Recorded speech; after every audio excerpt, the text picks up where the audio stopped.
Bem-vindos. Hoje a gente vai fazer um mergulho profundo em um dos conceitos talvez mais transformadores da psicanálise moderna.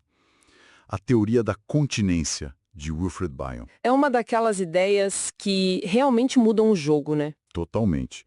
Muda a forma como se enxerga a clínica, as relações, e para guiar a gente nessa conversa, temos um material fantástico, que é um capítulo do livro Páginas de Bion, do Robert Kapper. Um texto denso, mas muito, muito esclarecedor. Exato. E nosso objetivo aqui é ir além da superfície. A gente não vai ficar só naquela imagem mais, digamos, popular da mãe continente. A visão mais comum, né? Isso. A gente quer explorar o que o Kapper propõe como um modelo paterno de continência.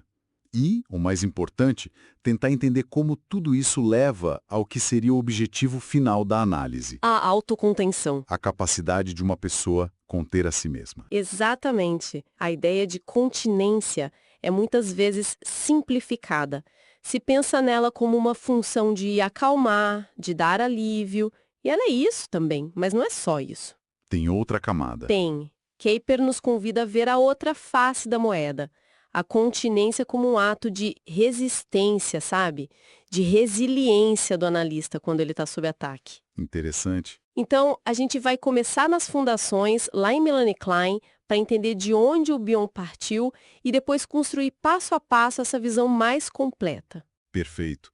Ver como esses dois modelos, o materno e o paterno, se combinam para formar o que o Kapper chama de casal parental combinado na mente do analista. E como a jornada para a autocontenção passa por um caminho que é até surpreendente.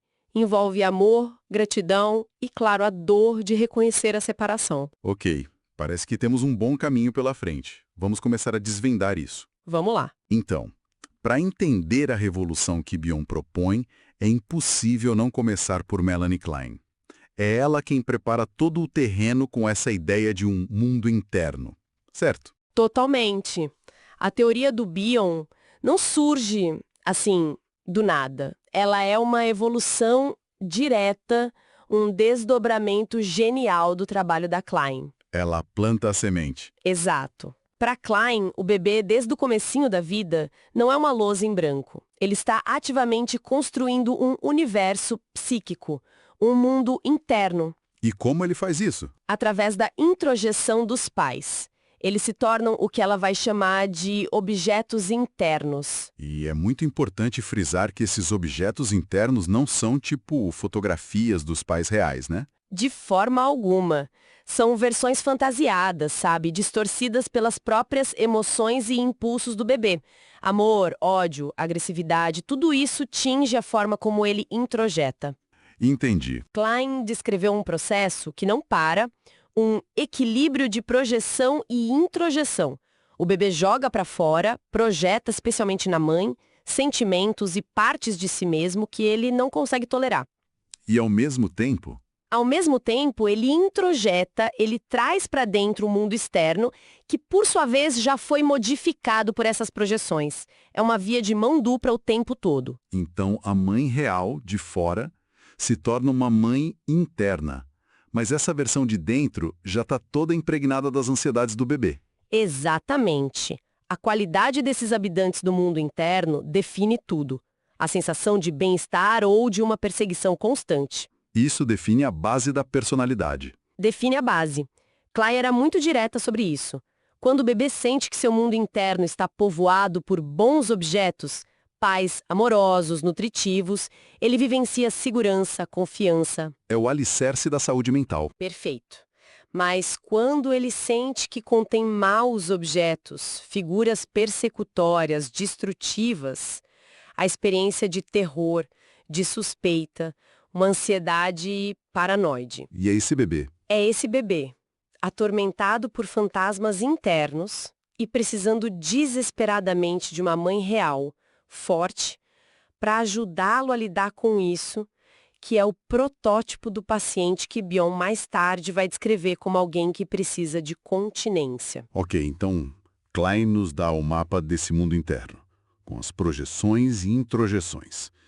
Onde exatamente Bion entra e adiciona a peça que talvez estivesse faltando? A palavra-chave que Bion introduz é desintoxicação. Desintoxicação. Isso, porque a Klein descreveu o mecanismo da projeção. Mas Bion se perguntou, tá, mas o que acontece com aquilo que foi projetado? O que a mãe faz com a ansiedade insuportável do bebê? Boa pergunta. E para explicar isso, ele criou o que ele chamou de modelo materno da continência. E aqui o Kuyper faz uma distinção que é crucial. Qual? Uma teoria é algo abstrato geral. Um modelo é um exemplo concreto que ilustra a teoria, mas não a esgota. É como uma parábola. Ajuda a gente a entender a ideia, mas a verdade é mais ampla. Perfeita analogia.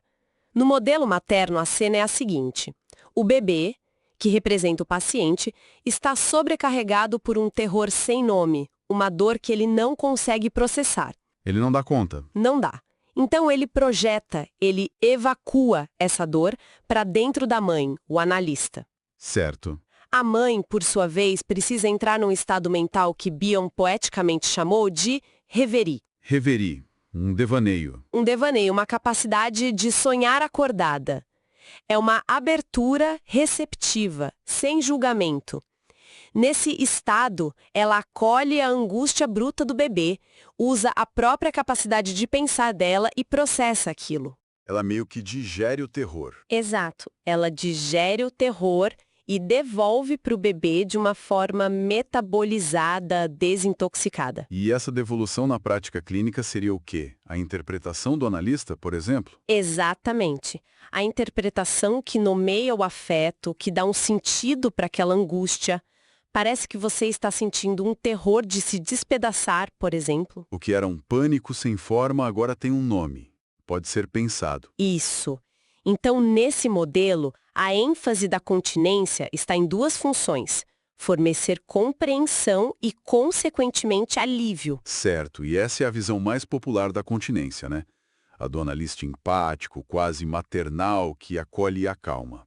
Mas o Kuyper argumenta que parar aí é perder o ponto principal da teoria do Bion. Precisamente. É uma visão bonita, é importante, mas é incompleta. Kuyper nos lembra que a teoria geral da continência é muito mais ampla. E qual seria essa visão mais ampla? A função primordial do continente analítico não é necessariamente fornecer alívio, nem mesmo uma compreensão imediata. Espera um pouco. Se não é para dar alívio e nem sempre para dar compreensão, qual é a função essencial? Isso vai um pouco contra o que se costuma pensar sobre o papel do terapeuta. A função primordial é ajudar o paciente a desenvolver a capacidade de pensar. Ah, o foco é no desenvolvimento de uma função. Sim. Bion forjou essas ideias no fogo, trabalhando com pacientes psicóticos graves, pessoas cuja mente estava em frangalhos. Certo. E ele notou, quase surpreso, que a análise clássica ajudava esses pacientes a começar a pensar sobre suas experiências, em vez de simplesmente evacuá-las em atos como surtos ou somatizações. Entendi. O pensamento que nasce desse processo de continência pode não ser nada confortável, pode ser doloroso, confuso, mas é o nascimento de uma função mental que antes não existia. O objetivo não é o conforto, é o crescimento da mente. Exatamente. Bion usou a metáfora do espelho. O trabalho do analista é refletir para o paciente uma imagem de si mesmo. E essa imagem pode ser chocante, mas é o ponto de partida para o autoconhecimento. Ok, ficou mais claro. E para explicar essa dimensão mais robusta da continência, Kuyper propõe um segundo modelo, o modelo paterno. E ele o introduz com uma história incrível da vida do próprio Bion. Sim, uma história que à primeira vista não tem nada a ver com psicanálise, mas que na verdade ilumina tudo. Conta pra gente. Bion, com 19 anos, foi comandante de tanque na Primeira Guerra Mundial. E o trabalho dele era literalmente andar na frente do tanque, a pé, sob fogo inimigo, para guiar o motorista que tinha uma visão muito limitada. Que imagem assustadora. Ele era o escudo humano do próprio tanque. Uma vulnerabilidade absurda. E ele não só sobreviveu, como foi condecorado por bravura. A citação da medalha descreve que, mesmo com o tanque avariado, ele continuou organizando os homens, lutando com metralhadoras que tinha capturado. Incrível. E o ponto que o Capper extrai disso não é que o Bion era um super-homem sem medo. Qualquer um em sã consciência estaria apavorado. Claro. A questão é que ele não entrou em pânico. Ele manteve a capacidade de pensar sobre um estresse inimaginável. Essa graça sob pressão é a essência do modelo paterno de continência. E como isso se traduz para a sala de análise? O que seria essa graça sob pressão do analista? Nesse modelo, o elemento que desintoxica não é só a receptividade empática do reverie. É a capacidade do analista de suportar os ataques do paciente à sua própria mente, sem desmoronar. Ataques à mente do analista? Bion trabalhava com pacientes que projetavam não só sentimentos, mas a própria psicose. Eram ameaças constantes de acting out. Só para a gente deixar claro, o que seria acting out e também o oposto, acting in? Ótimo ponto. Acting out é quando o paciente, incapaz de conter e pensar sobre os conflitos, os atua no mundo real. Podem ser ameaças, rompimentos, decisões impulsivas. É uma evacuação para a ação. Certo. Já o acting in é mais sutil e talvez mais perigoso para o analista. É quando o paciente provoca no analista a mesma confusão mental, o pânico, a paralisia que ele mesmo não suporta sentir. Ele faz o analista sentir o caos no lugar dele. Exatamente. E além desses actings, Bion também falava dos famosos ataques ao elo, né? Sim, que é a tentativa de destruir a conexão. A tentativa inconsciente de destruir a capacidade do analista de pensar, de fazer conexões, de ligar uma coisa a outra. O paciente pode fazer isso com um discurso fragmentado, com silêncios hostis, com ataques diretos que visam confundir e paralisar o analista. Entendi. O modelo paterno, então, descreve a função do analista de defender a sua própria mente, o seu reverie, contra esses ataques, para que a análise possa sobreviver e continuar. Então não é uma recepção passiva. É uma resistência ativa. Então temos o modelo materno da receptividade e o paterno da resiliência. E Capper diz que para a continência ser eficaz, o analista precisa encarnar os dois, como um casal parental combinado. Isso mesmo. Mas a grande questão que fica é como o paciente pega isso para si, como a continência do analista se transforma em autocontenção, que pode significar coisas bem opostas. Ah, não é tão simples assim. Não. Ele propõe dois tipos fundamentais. O primeiro é a identificação defensiva. Ela é movida pela inveja e pelo ódio. Ódio a sentimentos dolorosos como o de ser pequeno, dependente, impotente. É a criança que, por não suportar ser pequena, fantasia que é a mãe onipotente. Exatamente. A fantasia inconsciente é eu sou o objeto. A diferença, a lacuna entre o eu e o outro é negada, é abolida. E isso leva Não leva a um crescimento real. Leva a uma ilusão de grandeza, uma defesa contra a realidade dolorosa. Ok, esse é um tipo. E o outro? O segundo tipo é a identificação com um objeto total. Essa é baseada no amor e na gratidão. Aqui, a diferença entre o eu e o objeto é o ponto de partida.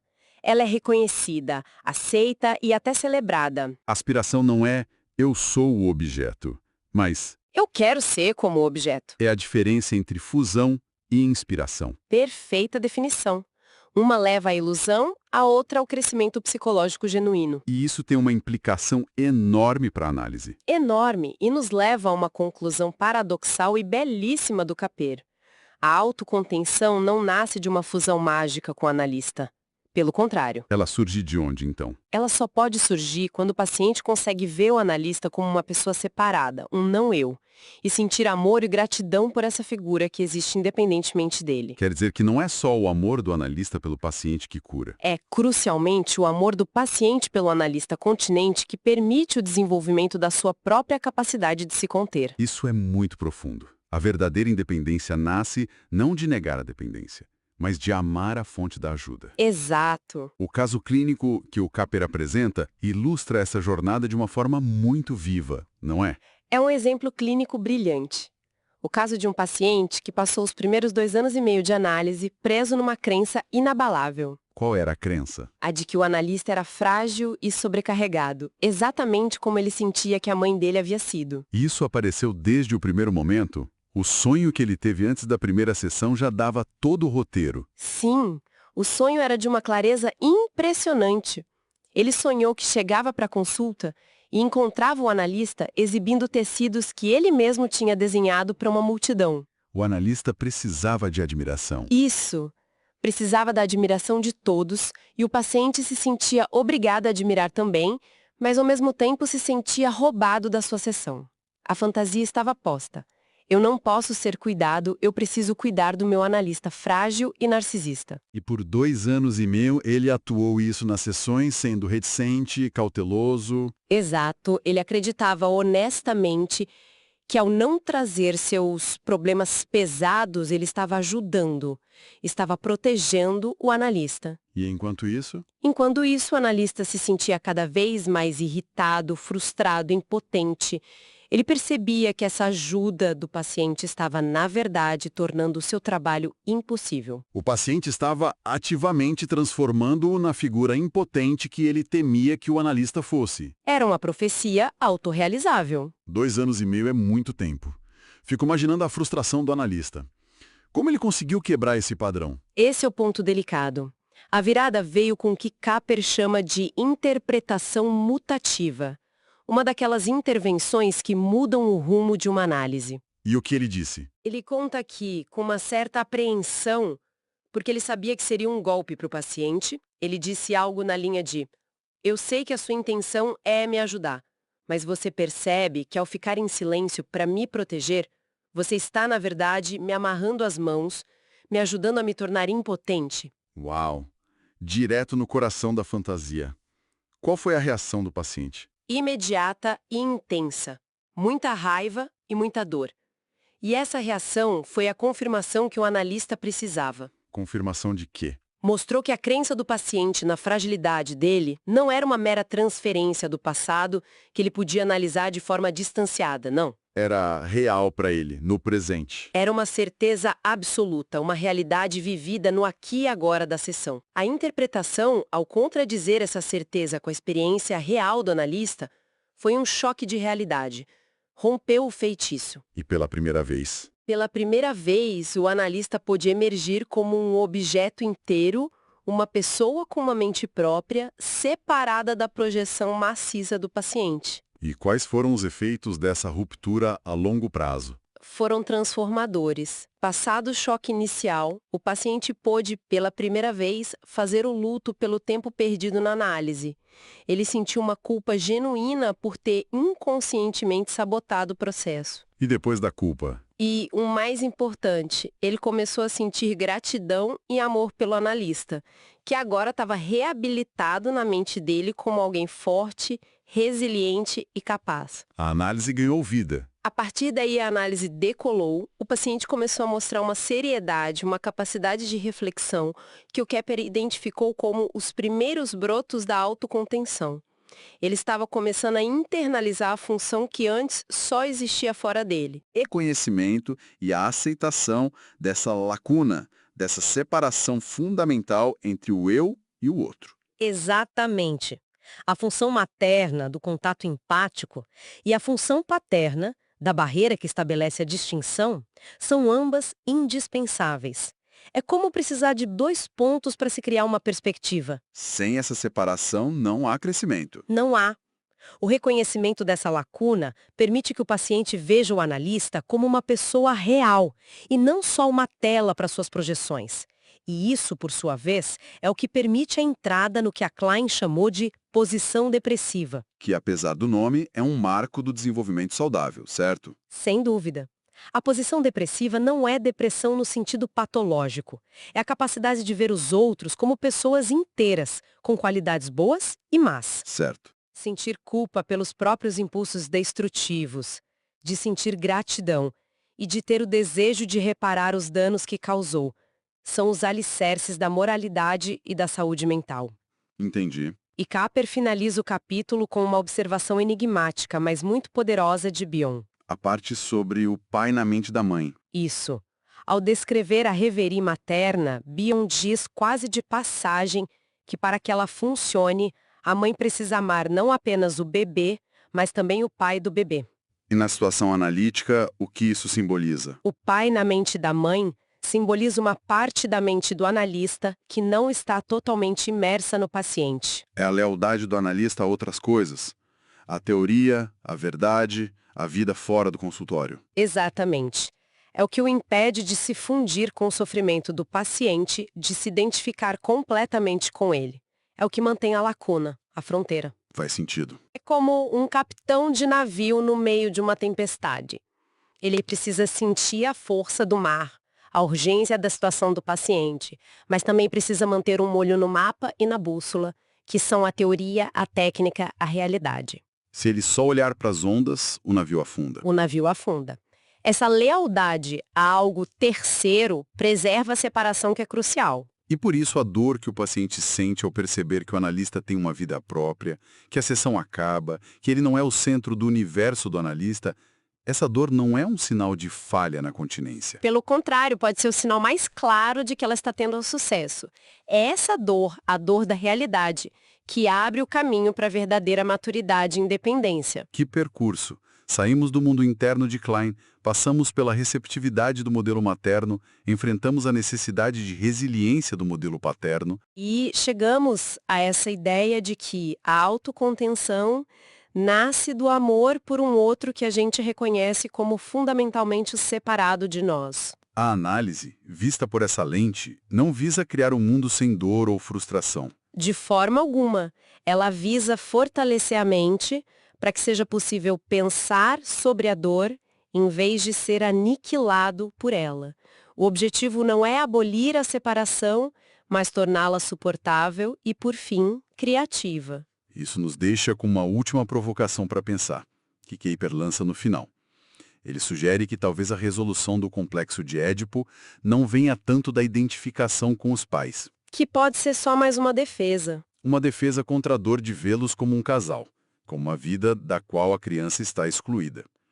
Ele sugere que talvez a verdadeira resolução vinha do reconhecimento e da aceitação dessa alteridade, dessa vida que eles têm para além dela. É uma inversão fascinante do pensamento clássico. Exato. Então fica a pergunta para a gente refletir. Até que ponto, na clínica e na vida, o crescimento genuíno exige que a gente aprenda a suportar e talvez até a amar a lacuna que existe entre nós e as pessoas que amamos, em vez de tentar desesperadamente fechá-la?